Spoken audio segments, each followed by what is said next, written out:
Welcome everybody to another episode of the On Their Way Up podcast about up and coming entertainers. My name is Spencer Gordman. I'm a stand-up comedian, and today I am joined by a fellow stand-up comedian, a very special guest and a good friend of mine, also from Omaha, Nebraska, but he moved out to New York a little while ago and has been killing it in the stand-up comedy scene there. Thank you for being on the podcast, Zach Braviette. How you doing, man? Good, dude. Thanks for having me on. It's good to see you again. Dude, good to see you again too. When was the last time we actually hung out? Was that for Ali's show over like Thanksgiving weekend last year? Yeah. Oh, holy shit! Like a year ago, and we snuck you into that bar. Yeah. Yeah.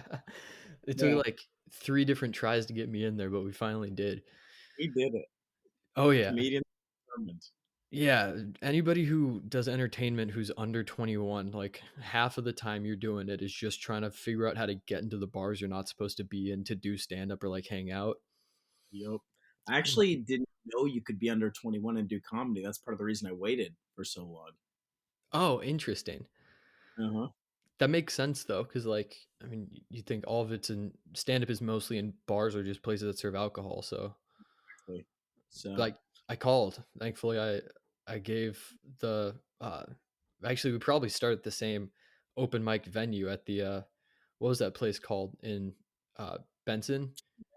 oh oh my gosh, why can't I think? I can picture it in my head. Why Dude, can't I think I of can the name? picture the banner behind the stage too. Yep. The white building with the red trim Yeah, and it the was red. they just turned like an old like small house into a bar. Yeah. And like the bathroom was really like the coat closet of the it was a weird venue. And the open Holy. mics there were seldom good. Yeah. I have to figure out what this place was called now. Give me one sec. It's gonna kill me. No, you're good. But yeah, I called there once I decided I want to go do an open mic, and they're like, if you come with a parent. So my dad and I went out there, Your and dad watched you stand up for the first time? the first and second sets were both there, both with my dad.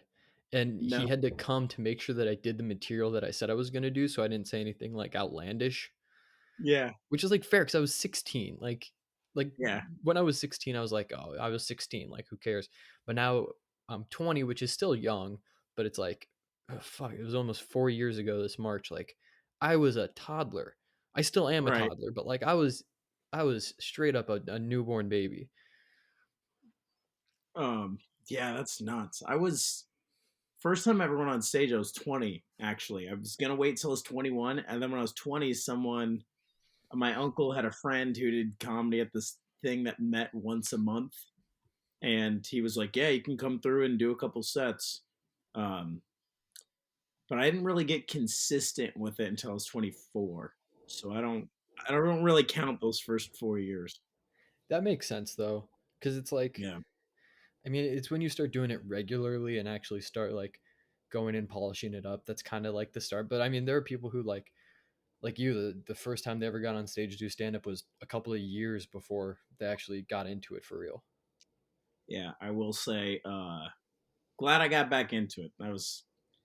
I can't imagine what my life would be like if I was not doing what I'm doing right now, you know. So, what originally sparked you into like going all the way back? When did you first decide you wanted to be a comedian? Um so I was probably like 13, 14. I loved watching comedy as long as I can remember.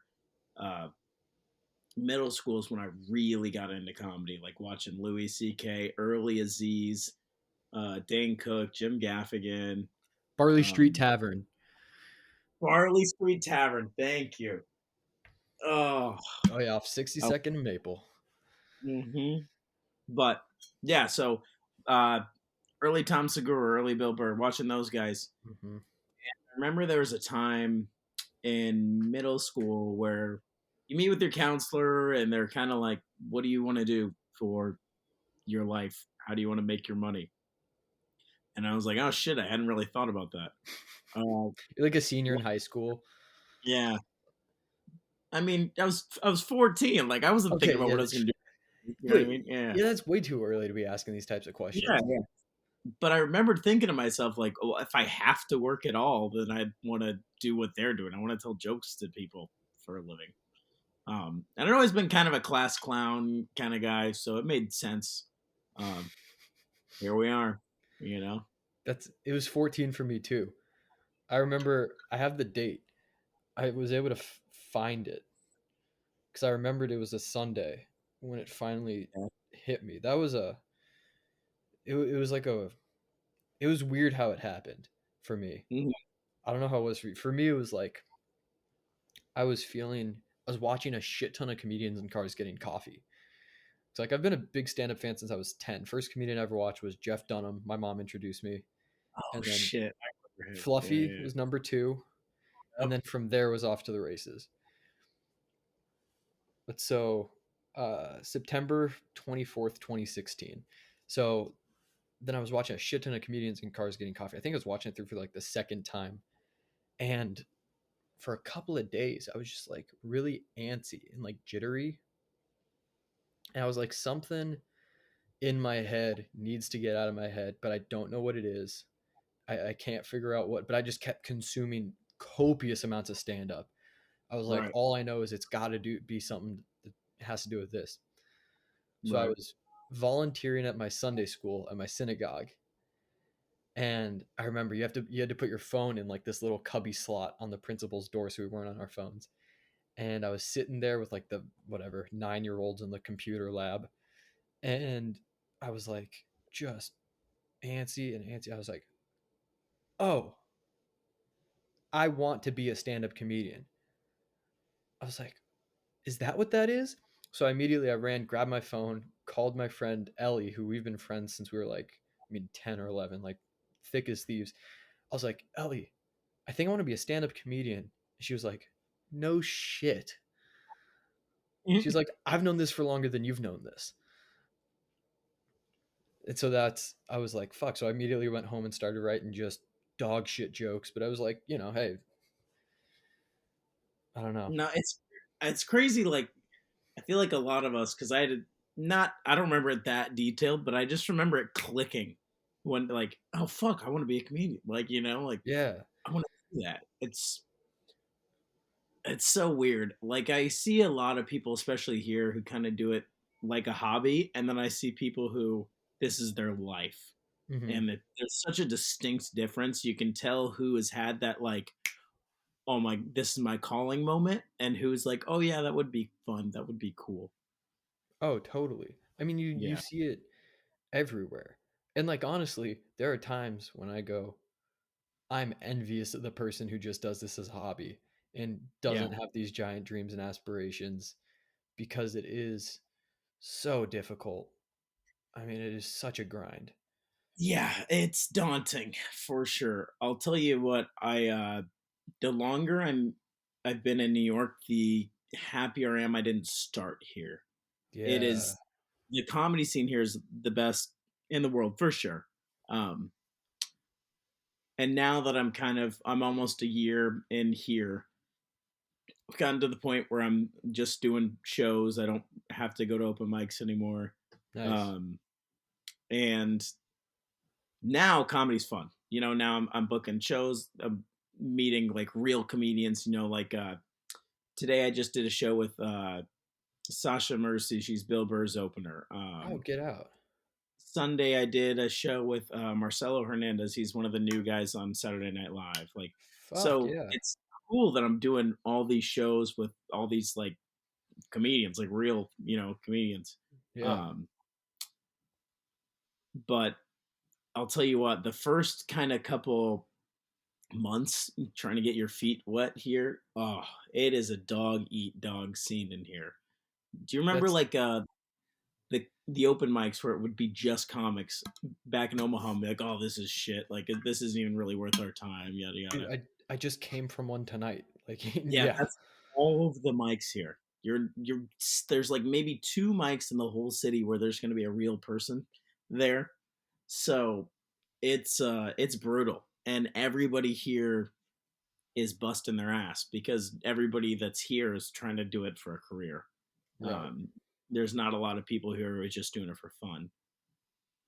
So you're running around the city paying $5 to go up 3 or 4 times uh, to 7 other comics who you have seen all night, and it's brutal for sure. Networking is a huge part of things out here. I didn't realize how big of a thing it was until recently, but See, I just talked to a comedian on this podcast, and I think that episode will come out earlier. Um, and he moved out like a week ago. Like I literally talked to him like 3 days after he moved out to New York, and he said the thing that everybody's told him is like getting stage time your first few months is really not that important compared to like when I moved down to Kansas City to go to school at KU. Haley Raven, you remember Haley Raven, right? I know of her, but we weren't ever in the scene at the same time. Oh, that's right. She left like as you were starting. That's right. Mhm. She's in Fort Collins. She's awesome, and she gave me great advice. She said, "Be cool and funny in that order, and just get on stage as much as you can to show people how funny you are." Right.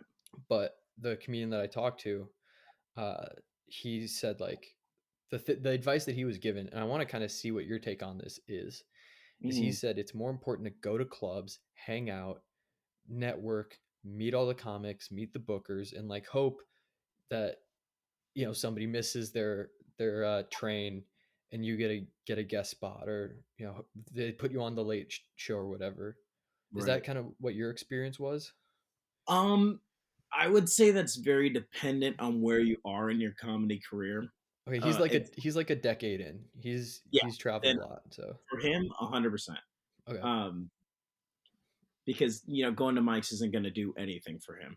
right, Um, for me, I was only 2 years in when I came here. I still have so much to grow, but especially when I got here, I had so much growth that I needed to I guess accomplish before I was really ready to get these club opportunities. I think one of the harshest realities I had when I moved out here, I was starting to get longer sets, in Omaha and Des Moines. I did some spots in Denver even, and hmm, I was like, oh man, I've got like 20 solid minutes. It'll take me a couple months to like get my feet wet, but after that, I'm gonna be solid. yeah, And with my first week here, I remember having this realization of, oh shit, I don't even have 5 minutes. yeah, yeah, The standard here is just so high because, like I said, I'm doing spots with people who open for the biggest comedians in the world and people hmm, who are on Saturday Night Live and have Comedy Central half hours and shit like that. right. So you really got to step your game up here, and that's why for me it was definitely more important that I went and did the mic grind instead of right away trying to get into the clubs and get those opportunities. Just because there's something Ari Shafir said that really sticks with me, and one of the things he was saying is you don't want to get those opportunities too soon Yeah, because somebody's first impression of you is going to stick with them for 3 to 5 years. So you get a club opportunity that you're not ready for. That booker, when they hear you or think of your name, even a year later, you get so much better in a year. They're still going to have that impression of you, like, oh, this guy's whatever. that makes a lot of sense. Yeah. That makes So I would say, sorry, I didn't mean to cut you off. Oh, I was just yeah. I mean that totally makes sense. That if you if you have those opportunities and you waste them, it takes a long time. Like you have to just get back at the end of the line and wait for the Yep. line to come back up to you again. Yep. Um, some advice that I've gotten from some veteran comedians in the scene is just to make sure you're over prepared for any opportunity you get. Um, so, for example, the next club that I am trying to get into that I have my sights set on is Caroline's. And I Okay. know the booker there. I know one of the managers there. I know several of the comedians that are past there. Um, if I reached out right now, I could get an audition, but I'm gonna wait till this summer, build up more material, get more stage time under my belt. So I'm over prepared for taking that opportunity. That's really smart. That's smart because I've seen it at like there's two comedy clubs in Kansas City, Mm. and one of them is like very, very comic friendly, guest spots and definitely like a path to host and feature and all these things. And so that was something that I saw with a lot of comics that would have a guest spot and it wouldn't go well because they just weren't ready for it. And then they wouldn't get one for another 8 months. But it's like I asked for a guest spot and he was like, "How about you host the open mic?" And it went like all right, and I was like, "Okay, I need to put in the effort so when I actually get on stage for like an actual show, I'll be prepared." And then my first guest spot, I got off stage and the club owner was like, "Dude, I am really impressed. Like you've put in a lot of work. Like that was very, very good." And it stuck with me because I took the time to be ready for it. Yeah, exactly. I think especially in today's day and age, everyone is in such a rush to just get everything right away. Yeah. And a lot of us forget comedy is a marathon. You hear these big people talk about took them a decade before they were really, you know, legit full-fledged comedians who knew where they were and their voice and all that stuff. Um, like I see a lot of people right now. The biggest thing I've noticed is so many people are worried about getting followers, getting followers, getting followers. So they're putting out Yes. reels from like their open mic sets of like a half baked joke that in a year and a half they're gonna look back on and be like, "Oh God, that was terrible. Why did I post that?" Um, That is but the same conversation that I had with the comedian that I talked to a little while ago. He said the same exact thing. People mhm, think it's so important to build up this fan base, but it's like you're not at that level yet. exactly. Once you get the material to where you're able to do tons of clubs and travel and those types of things, then you start developing a fan base. But it doesn't happen overnight based off of reels. Followers Yep. don't like followers don't necessarily equate to ticket sales. It does help, Uh, but there are yeah. comedians in clubs who are older comics, very little social media presence, but they still do pretty well in the clubs because people know who, like Dave Attell, I don't think has ever seen his own Instagram. Like, Right. it's like it doesn't matter. Granted, he Yeah. was established before all this shit came about, but same thing applies. Yeah. And I see him at the cellar literally every night. So Really? yeah. Oh, he's there almost every single night. Workhorse. That dude's a workhorse for sure. Is But that yeah, go ahead. I was gonna say, is that the best comedy club? I mean, it's like the Comedy Store and the Cellar are the two you always hear about. I mean, in my personal opinion, I feel like the cellar is cream of the crop. It's the mecca for comedy. You can't do any better than that. And I've know I've met several cellar comics. I have one friend who's passed at the cellar. Um, and I've talked to a bunch of LA comics that have come out and visited, and I think they would all kind of say the same thing with the post-COVID comedy scene in LA. Mm-hmm. It, it's not as strong as it used to be. Pre-COVID, they're probably same level. Um, but the New York scene has definitely bounced back a lot better than the LA scene was able to. Do they let you just hang out at the Cellar? Or do you have to like buy tickets and that kind of stuff? Um, no, they don't let you just hang out in the cellar. You can hang out in the Olive Tree, Right, the which is the restaurant. cafe that Mm-hmm. they all hang out and eat in. Um, and oh, there's this comedian. He's on the show called Harlem. I don't remember what channel it's on or what network it's on, but why am I blanking on this name right now? I'm guessing it's a white dude. Sherrod Small. Sherrod Small. Okay. No, not a white dude. But like he's somebody that I'm friendly with. And one time I was hanging outside of the cellar shooting the shit with him, and he's like, "Hey, come inside, watch my set." So he brought me down. There's like an area for the comics guests to sit in, and I got to watch his set. That's cool. Um, yeah, but that's not a very cellar's not a very hang friendly place. if that makes unless you're a seller comic, if that makes sense. Which and it makes sense that that's how it would be. Like when there's so many comedy clubs ranging For sure. from, I mean, very small to pretty well recognized. Like Caroline is, when you hear comics talk, that's always one they bring up. Right. Uh, and but like when you are the top dog, you really don't need to bend to really anything.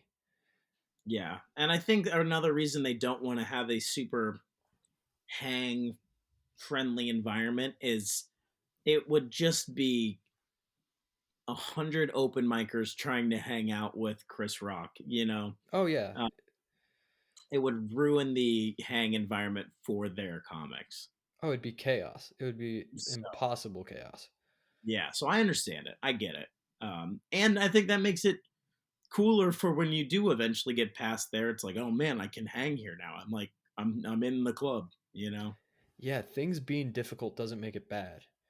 Yeah, I think there's a agreed. stigma with like if you can't get in 3 months, then it's pointless. But things take, especially in stand up, like you said, it's a marathon. Things take so much time, not just to develop your own skills, but to network and to have that whole element of it as well.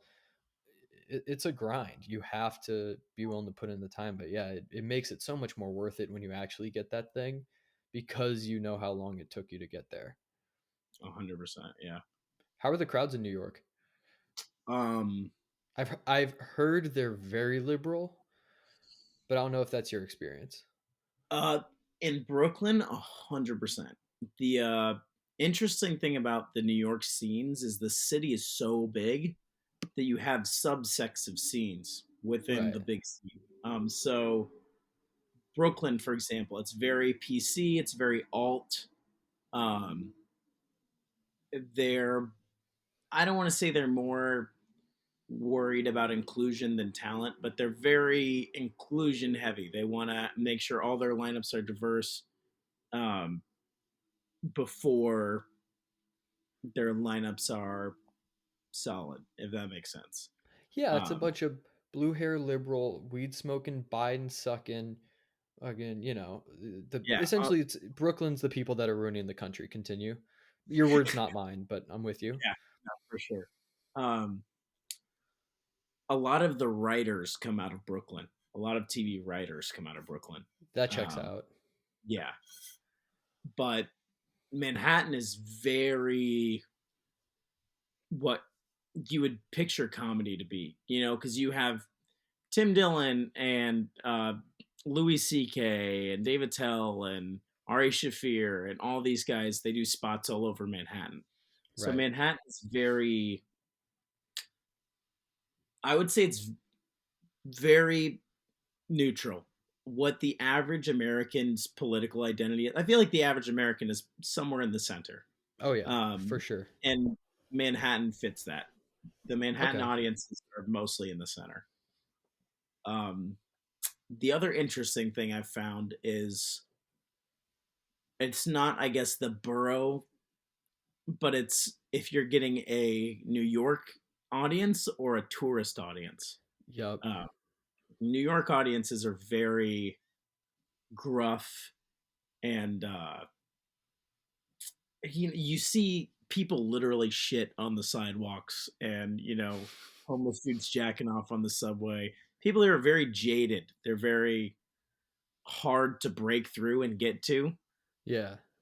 They don't have time for bullshit because so many people want something from them. The city's moving a million miles an hour, so you got to go up there, make them laugh right away, uh, and not give them any bullshit. They're not going to listen to you set up a story for 3 minutes unless you're somebody famous already who they trust.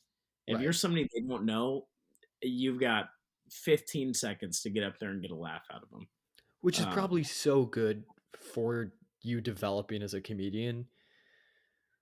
Like that's oh, what I've heard is if you want to get good as shit, go to New York because you will become like a sharpshooter.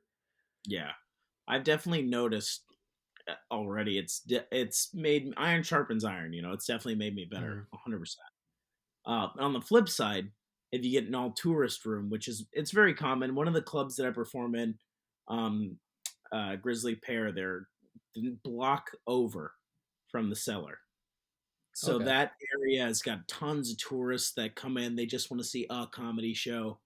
And a lot of them are, from Europe or from Australia or uh, the West Coast, the South, the Midwest.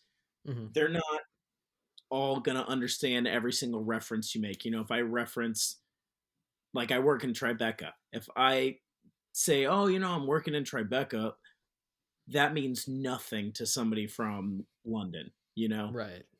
So your comedy has to be more general, more broad, which That I makes think is sense. also a good skill to develop Yeah, how to play every room and work every audience. for sure. How has the balancing work? What do you do for work? Right now, I'm working at a youth center during the day. I'm teaching swim lessons and supervising lifeguards. So Oh, it's interesting. a very easy day job. The number one thing, because I have my degree, I did an office job, all that stuff. But the Right. number one thing I wanted when I got here was a job that I punch in, I punch out, and that's it. It doesn't follow me Yeah. home.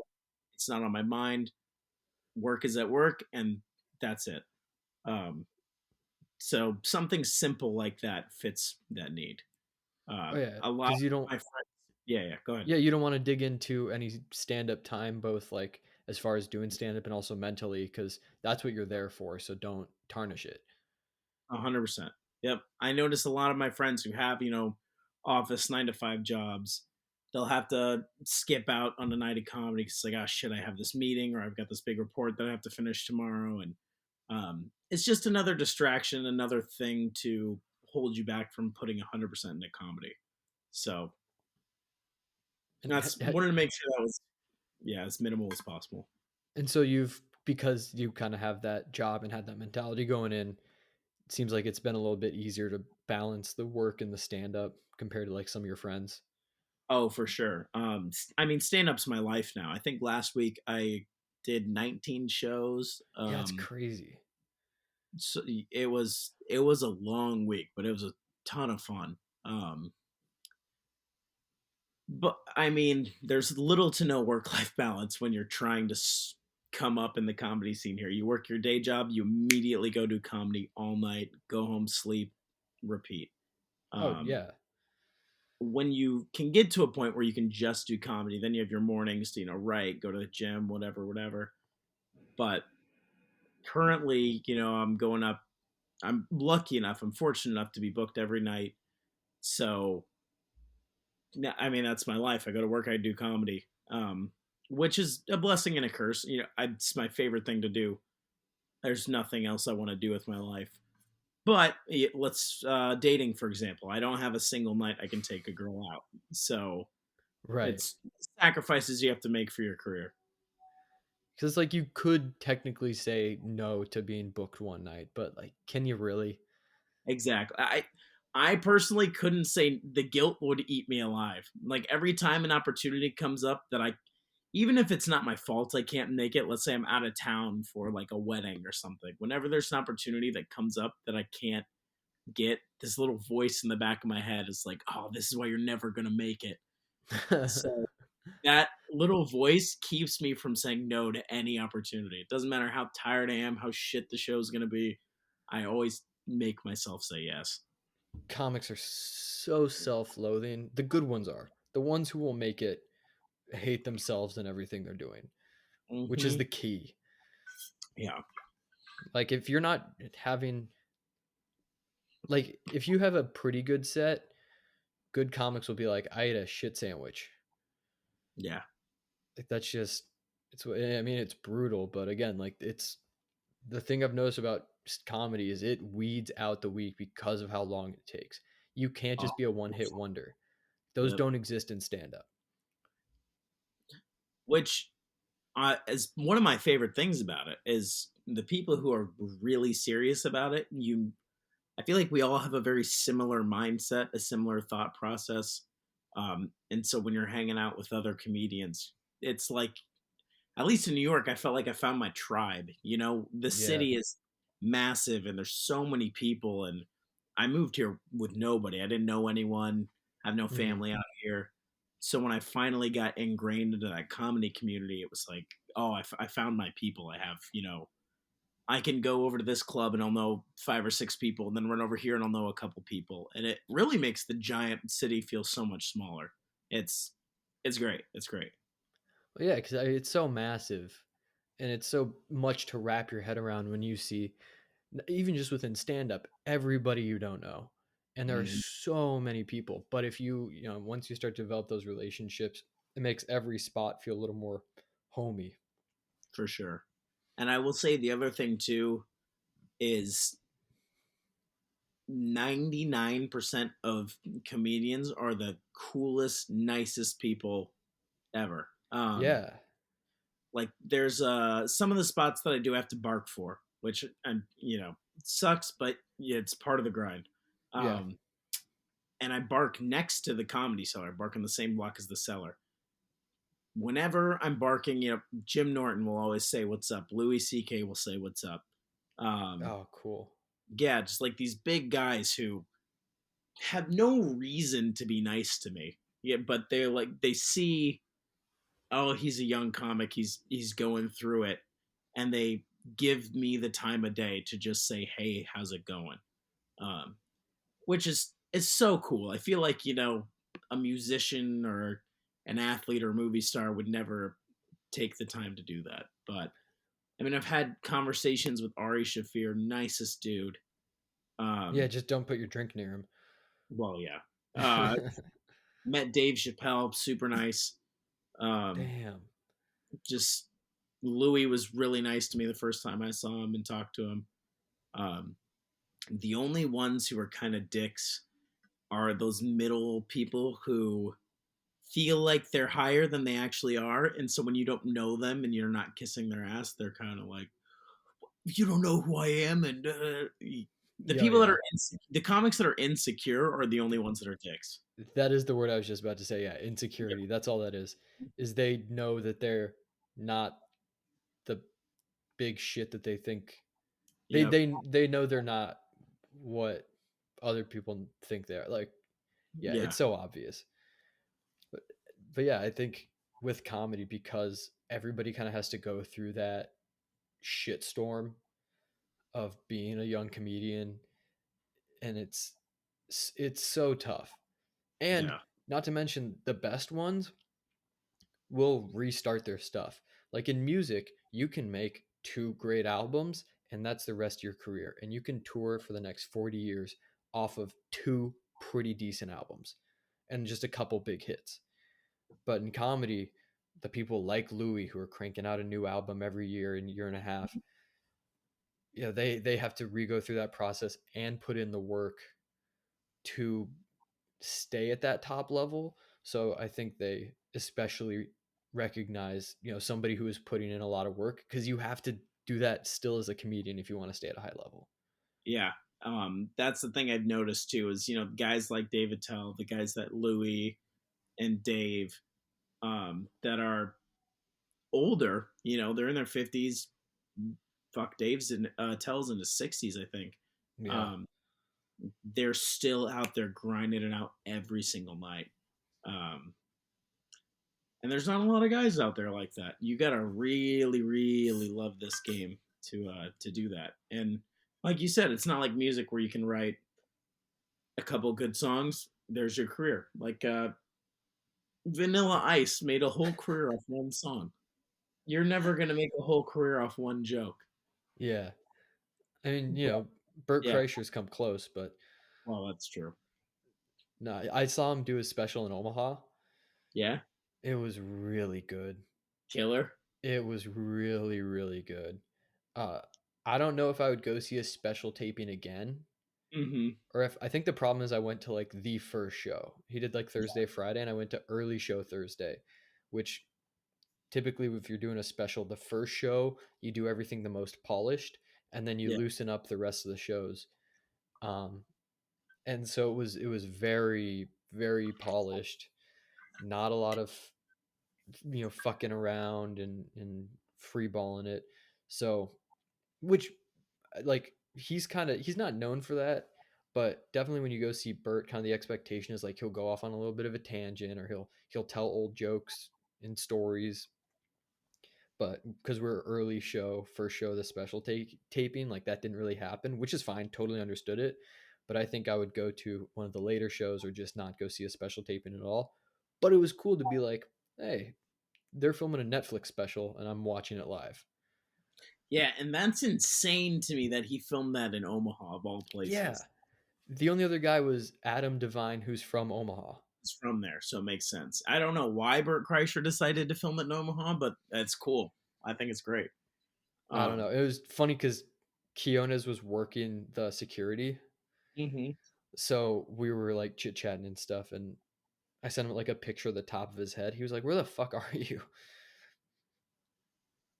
Also, you Yeah. see, uh, uh, Cameron just did. I don't know if it was one show or both shows with Theo Vaughn. Oh, nice. Yeah, like the Orpheum in Omaha or something. Damn. Yeah, and then a week later he was doing my tiny ass show in Lawrence, Kansas. So hey, that's comedy for you. Dude, yep. Um, Gosh, Mark Normand is one particularly. He will do any spot in the city you offer him as long as it works out for him. I've Oh got yeah, two friends that run this bar show on the Lower East Side, and he dropped in one time. Just I mean, they offered him the spot. He's like, "Yeah, I'm gonna see if I can make it," and he did. Um, damn. he's a workaholic. He does everything. I saw him in Kansas City do a midnight show. Do you know what Don't Tell Comedy is? Yeah, yeah. So he did a Don't Tell in KC, and like, I mean, the show was slated to start at midnight because he and the other guy, John Rudnitsky, I don't know if you've run into him at all. Former SNL guy, short Jewish guy, a shaggy Oh, hair. I actually do know who you're talking about. Yeah, so John was working at the Comedy Club of Kansas City. Mark was working at the Improv, which is a different comedy club in Kansas City, and they both did a Don't Tell, which Don't Tell comedy for people who don't know is essentially the whole premise is it's a almost like a franchise. So I think it's these two guys out of I want to say San Francisco, somewhere in California, who have this premise of doing shows in random venues with comedians that you don't know are going to be on, but you just trust that it's going to be an awesome show. So different cities will have a Don't Tell, and they'll run the social media and the ticketing and everything through Don't Tell or through like their websites and their process. And because it's pretty popular, it's also a good name. Like, hey, I run a Don't Tell comedy show, and that'll entice comedians like a Mark Normand to do your show. But so I saw him at like this. It was supposed to start at midnight. Didn't start until 12:30 in the morning. This little black box theater in Kansas City. I was like, why the fuck is he here? Right? Like he does not need to do this show. It was really cool though. It was awesome to see him. Yeah, and I think one of the things you need to have to be successful is to not have an ego and not feel like you're above any spot or venue or Oh, and that's totally. something that he has. But again, that's the again everything that makes a good comedian is also like a bad character trait. Yeah, Like workaholic, not necessarily good, but if you want to be a comedian, like you gotta give him that constant self-hatred and self-doubt that makes you develop more material. Uh Zero ego, which ego is not necessarily bad. I would say like more self-confidence. And they're kind mm, of different, but like again, some of the best comedians, like I heard in a David Tella interview, they're like, why do you like going up so late? He was like, because I'm always working on new shit and I don't want it to bomb and ruin the show for the other comedians behind me. So if I go up late, it ruins the show for less people. And it was like, dude, you're one of the greatest joke writers of all time. Your bombing would be other people's hours. yeah. Like, but again, that's the type of person you have to be. Also, talking over everybody, not able to keep a thought straight. I mean, yeah, comedians are fucked up individuals, but also like again, like you said, some of the coolest, nicest, most down to earth people. Yeah, because you have to be very open and honest, and you can't have an ego and think you're better than other people, and be able to connect with people at the same time. You know, if people get this feeling that you think you're better than them, they're not going to like you. They're not going to laugh at you. Um, Well, and you can't so hide. There's yeah, nothing yeah, to hide behind. You can't hide exactly. behind music, hide behind a persona. It doesn't exist. Yeah. So there are tons of qualities of a comedian that are not good, but I think there's just as many positive, qualities about us too. Yeah, also hanging out with a bunch of comedians is like the most fun you'll Oh, dude, have. that's half the time. That's my favorite. Like, I like that more than going up half the time. Oh, Um, easily. oh, it's just God. People even just going to get last night. Did a show at this place in Midtown, and we had a friend that was doing a spot at another club, like a 10-15 minute walk away. So we ran over there, got some Chinese food before his spot. I've I've never laughed harder and as often in my entire life as I have this year. Oh Just yeah. oh, it's great. Oh, It's me too. I best mean, like life. since I moved down here to do stand up, and like the Omaha scene is great. That is a given, but down here there were more people like my age because like granted, I started stand up when I was 16. So like I am Yeah, almost 4 years in and I'm still not able to drink at any of the places that I do stand up at. yeah, So kind of that struggle for me has been the people who are at the same level in stand up as I am are older than me, and the people who are my age are like just starting out. But like now there's kind of a group of like young 20-year olds people who are at least a year or two into it. And so that's been really fun, is hanging out with all of them and yeah. get to like actually be like, oh shit, you're kind of my age and kind of my, same amount of time doing stand up. I will say that's kind of one of the weirder parts about comedy right now is a lot of the people I'm doing spots with are older than me. I'm Yeah. typically one of the younger people in the lineup, um, which is cool because they've got a lot of wisdom and life experience that I can draw from. But the people that are my age are usually the people who, just like me, are just getting into the clubs. Um, we do have one kid in this scene. He's 19. He's working the clubs already. Nice. He's somebody that you're gonna hear about later. Um, Oh yeah. but for the most part, it's veterans who've been doing it for a while, and it's interesting hanging out with 45-year-olds in my mid 20s, but Welcome to my it's fun. entire life.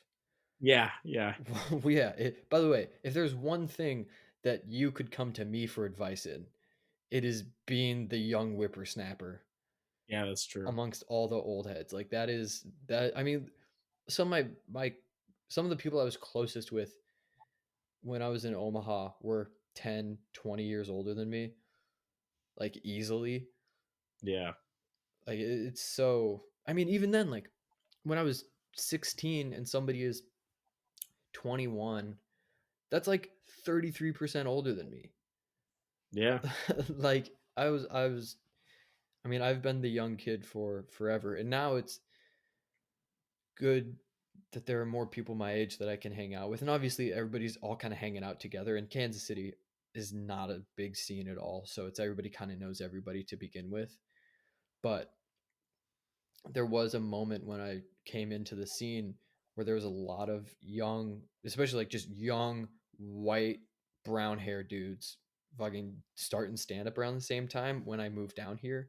And I moved down already having done stand up for almost like 3 years. So I had like, 15, I'd like done 20, which meant that I probably had actually like 12, 13 minutes. And it took a minute for me to differentiate myself as like, no, I've been doing it for a little while. Like I'm able to do these longer sets. I'm not just starting out, even though I am the age of everybody else who was just starting out. So that took some time, but I think it taught me a lot about how that whole thing works when Yeah. people have a idea of what you're going to sound like or what your skill level is going to be. Yeah. How was the move for you, like non stand up wise? Um, Because you moved in what, February or March? I moved in January. Moved Okay. here when it was cold as shit. Yeah, good choice. Yeah. I will say this. First 2 months that I was here were the worst. It was living hell for the first 2 months that I was here. Didn't know anybody, didn't know where anything was, didn't have a routine down yet. Was poor as shit. It was just god awful. It was the worst. I was miserable all the time, but I was so stubborn and determined to make this comedy thing work that I just pushed through. You're And cold as fuck, yeah, oh had god, no money. I lived in the middle of Brooklyn. I lived in Bed-Stuy, which is like where Biggie Smalls is from. Not a great part of the city at all. Um, God, it fucking sucked, dude. But it was so bad. I was eating ramen every single night because that's Oh, all I could afford. I was stealing my lunch from Whole Foods from the hot no bar. way. Oh, hopping the subway turnstiles because I couldn't afford to fucking get the 1 month pass. Fuck. Rough. It was Yeah. very, very rough. But couple months in, I got my feet under me. I'm familiar with the city a little bit. I've got some friends now. Um, Get a never been job. happy.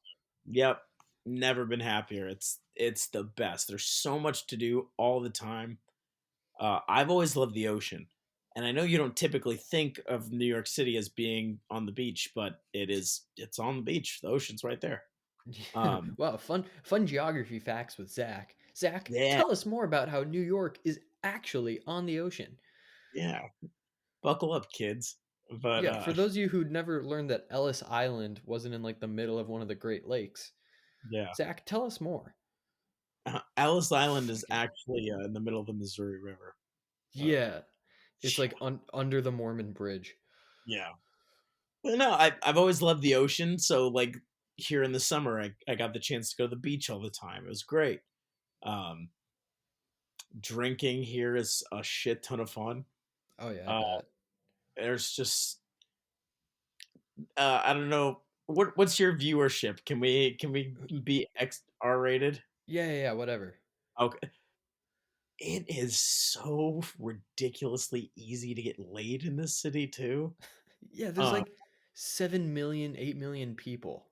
and there's more girls than there's guys in New York Oh, City. fucking, what else do you need? Yeah, I this city is the first time I'd ever experienced a girl picking me up. Um, it was she asked me for my number and then she left and texted me and was like, "So you want to come over or what?" I was like, "Holy shit, is this happening right now?" Never in a million years would a good old Nebraska farm girl do this. Yeah, fuck no, they have standards. Yeah. So yeah, girls here have no self-respect, so that's good for me. Yeah, good for the comedians. Yeah, no, I'm kidding. But um, this is the most fun city to be in your 20s for sure. I How's the would food? phenomenal, phenomenal. Of course, as a beef snob, I haven't found a burger here that's better than anything back home. Yeah, of course. But never had better pizza in my life. Um, Chinese food's insane. It's really good. Ice cream out here is awesome. Uh, Ice cream. oh, ice cream's so good. Ice cream's my favorite. So, uh, yeah, food's great. Nightlife is great. Day life is great. You know, if you want to go to the museum, you want to go to a theme park. There's so much shit to do all the time. I like Uh, you listen to all these things. Go to the beach, you go to the museum. So what are your days like? I work, I go do stand up and I go to bed. I have zero time. well, there is that. I've lived here for almost a year, and I've maybe gotten like 4 or 5 days where I could just fuck off and have fun and be a tourist. Uh, Damn.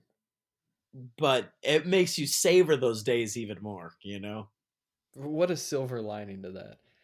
Yeah, Do you you gotta always have a silver lining. do you miss Omaha or miss the Omaha scene at all, or what are kind of your Not at thoughts all. looking back? Looking back, very glad to be from there. Hmm. 100% would never change that. More glad that I made it out because I think Omaha's a very easy place to get stuck in. Life is easy, people are friendly, uh, cost of living is low, so you get a lot of bang for your buck there. Oh yeah, Um, public schools are good. yeah, You know, it's there's a a good little bit of life. a nightlife. Yeah, I mean Yeah, there's a reason why Nebraska is frequently rated one of the best places to raise a family. yeah, Like it's got a lot going for it. But for I sure. totally get it. My Yeah, friend Gavin, who has been on this podcast before, you can check out his episode, is doing a his first feature film, which also includes my friend Hannah, who was on also an episode earlier on this. Go check both of those out. Uh, she or He's making his first feature film, and the title of it is "I Refuse to Die in Omaha, Nebraska." yeah, That's that's that's cool. the Zach Braviette story right there. Yep. Um, I'll say this, I guess, to anybody who's questioning a life choice. There's this speech that I heard from Steve Harvey, actually, and his whole thing is like, it's a really motivational speech. It's great, actually. No, I bet. It's called like you gotta jump or something like that. But the point is, he's saying you're never gonna accomplish anything unless you jump and you take that risk. And when you first jump, it's gonna suck. You're gonna fall. You're gonna get banged up. Things are gonna be tough. But eventually, he uses a metaphor of jumping off a cliff. Because Hmm. eventually your parachute's gonna open. You're gonna soar. Things are gonna be great.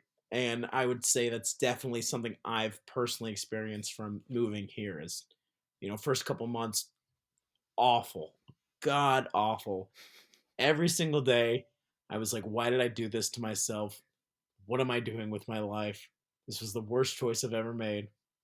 I don't think you've really emphasized what your thoughts were those first couple of months. Can you just elaborate a little bit more on how you were feeling emotionally, mentally? Oh yeah, every time I walked across the Brooklyn Bridge, I thought about jumping off. Okay, interesting. Yeah, no, Interesting. not literally, but it was Starting to rough. get a starting to get a better picture. Yeah, very rough. But I have so many days now where I'll have these little moments where I'm like, wow, I can't believe this is my life. This is amazing. Never been happier. Things have never been better. Uh, and it's great, but I wouldn't have this if I didn't go through that. Yeah. So you got to go through the suck sometimes to get to the good. Well, and stand up is such a good lesson teacher. Like as a lot of hobbies are. Like the more if you devote yourself to something difficult, you'll get a lot out of it, but stand up really just teaches you so many different lessons, and one of those is without a doubt you have to go through the shit. You have to wade through the sewage to Mm-hmm. get to the other side. Uh, but when you do, it's really worth it. 100%. Yeah. Wouldn't Well, change a thing. Wouldn't change a thing. that's awesome to hear, man. I'm really glad that everything's working out and that you're really happy there and having a good time. Um, because I remember, I mean, when you said you were moving to New York, I was like, fucking, the I'll see you at the Dubliner in 2 months, bud. Yeah. Yeah. But no, it's awesome that it all worked out Thanks, and man. that you're thriving there. And I mean, I'll be out in New York in about a year. I'm already planning a trip out there over my fall break in October. So, because I'm definitely gonna finish my degree first, which will be thankfully I'm graduating in 3 years instead of four. Oh, there you go. Yeah, so I'll be able to get that behind me sooner. Mm. But yeah, I'll definitely hit you up and when I come Oh, out to New please do York. for sure. Oh, without a doubt. And also I have a couple friends that just moved out to New York who are really, really funny. Um, yeah, so I might have to shoot you the names if you're ever at a club or Yeah, and run into him. You'll go, "Oh shit, I know that guy through that there's Spencer. young Jewish kid that I remember My roasting." still my favorite Jew. Probably, actually, now you're in New York, so I probably can't still say I'm your only Oh, Jew. dude. No, my one of my roommates is Jewish. Um, Yeah, you're in New York. yeah, Everybody's roommate is Jewish. yeah. So half the comedians here are Jewish. Yeah, you Uh, either have a Jewish roommate or you're the Jewish roommate. There's yeah, one or two options. yep. But you steal the cake, my friend. I appreciate that. Okay, Yeah, you remember that roast battle we did at the third base in Council Bluffs? yeah, Dude, some of those stories are just blurs. It's like, did that actually happen? Me doing two roast battles in Council Bluffs? yeah. What a life. I Oh, will fuck. say, when you're saying, what do you think? Like, do you miss the Omaha scene? There are moments I miss. Since there's no real like industry, there's no. This sounds so bleak, but there's no real hope of it being an actual career in Omaha. Everybody's just kind of doing it because they love it. They're doing it for fun, and so there's no like kind of cutthroat, backstabby competition side to it. The stakes Uh, are so low. yes, this exactly.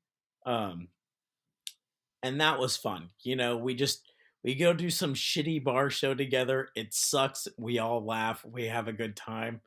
Or flip side, we all go do a awesome show in Des Moines together, and Yeah, that was fun. we laugh about it on the car ride home and talk about how great it was. Um, Yeah. yeah, it's a good scene to cut your teeth in, 100%. Yeah. Starting in those small scenes, I mean, it teaches you what stand up is. Yeah. Where I feel like if you move to New York with nothing, you're going to get so overwhelmed. Oh yeah, because it's not fun here to start. The open mic scene is not fun. Um, I will say, like I didn't realize how good the mics were back home until I got here. Like every mic back home is basically a bar show. Oh, that is giving them so much credit. Yeah, Like, but like I mean, that you really have puts it into real perspective. audience Yeah. members. Yeah, you have real people there. I mean, here in New York, if you're barking for a show, you're fighting tooth and nail just to get like 4 or 5 people in a room to sit there and listen to you. And back home with no effort, you stroll up, sign your name on a list, and there's 6 people in there. Oh, Um, at least. and it's free. That's the other thing too about open mics here is they were at least $5 a pop. No So way. you're paying to do comedy. Yeah, that could only happen in New York, possibly LA. Like any Yeah. other there I feel like in every scene every couple of years someone pops up. I'm going to do this open mic. It's going to be $3 for the comedians to go and it's like, well, nobody's going to go cuz we don't have to pay at any other open mic. Yep. But I feel like But there that's just the standard. oh, it's totally normal. If you have a mic here, you expect to pay $5. So I'm See, very glad to be out of the mic scene. I will say that. oh, I bet. Um dude, thank you for talking with me. I mean, it was good to catch up. We haven't seen each other Yeah, in a while and for sure. I'm gonna yeah. actually be back over the holidays, over Christmas. So Dude, I will too. sick. And Well, my family's abandoning me. My brother's going to Israel, and my parents are going to Colorado, so I will be a little vagabond. oh hell yeah, dude. We'll meet up for sure. Absolutely. All right. Sweet. Last thing. Sure. Plug any social media, any shows. I don't know how many New York listeners we get, but just if people want Yeah. to find your shit, where can they follow you? Uh, Instagram is king out here, so you can just find me under my name at ZACHBRAVIETTE, and I post on my Instagram stories the flyers for the shows, and I got at least one every night, so you have plenty of opportunities to come out. Yeah, that's the difference between a New York comedian and a local scene or like a smaller scene comedian is in a smaller scene you can put your Instagram flyers on your main feed, but in New York you have to put it on your stories so you don't post 19 times in a week. Yeah, but That's the oh real man, metric. that was a crazy realization I had today. Like, I probably did more shows last week than I probably did a year's worth of Omaha shows in 1 week here. Dude, I've been doing stand up in just doing stand up for almost 4 years. I've done 54 shows, which is like for a small scene, that's pretty good. Yeah, that's great. But for like New York, you're like, dude, I did 54 in a month. Yeah. Um, there's this guy out here. He's been on America's Got Talent. Really funny dude. Usama Siddiqui is his name. Um, he probably I listened to him on a podcast once. He says he goes up at least 25 times a week. What the fuck? Yeah. How's that So, how's that possible? um, you just run from spot to spot to spot to spot. Most spots I've ever done in one night was six. Oh my god. You must have slept like a baby. Yeah.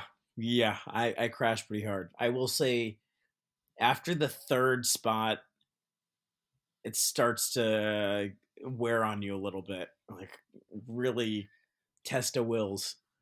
Oh, it's diminishing returns. A lot of Yeah. diminishing returns. But yeah, that's awesome, dude. What you do. Yeah. Yeah, absolutely. Uh yeah, let's see. My stuff. Follow me Spencer_Gordman on Instagram. I do have a TikTok. I'm not that active on it, but you can follow that as well if you want. But yeah, definitely for Instagram.